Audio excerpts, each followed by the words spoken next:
Hey everybody, it's Jennifer. I was gifted an 18-piece set of wooden cooking utensils. They come with some of these hooks and they each have a hole. So if you want, you can hang these up. This is Acacia wood. So it is stronger than teak. It's really durable.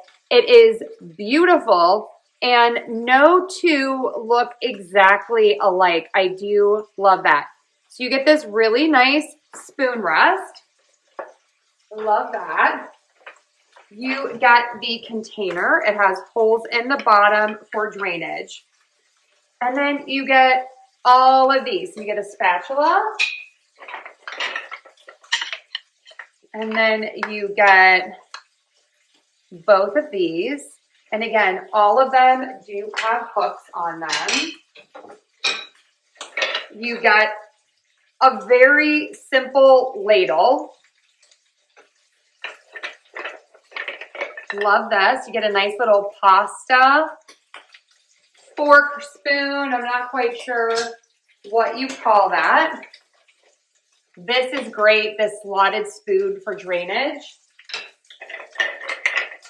And then you get a variety of different spoons. So you get a little spoon and a big spoon. They spoon.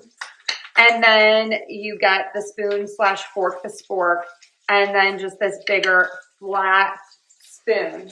These are so nice. You have a little bit of everything. I love that these are not plastic. And these are perfect to use in your pans of all types. These are going to keep your pans looking great. So if you are looking for a great set of kitchen tools to upgrade your cooking game, these Acacia wood spoons, spatulas, and holder, and spoon rest, all the things are a winner. Definitely check them out.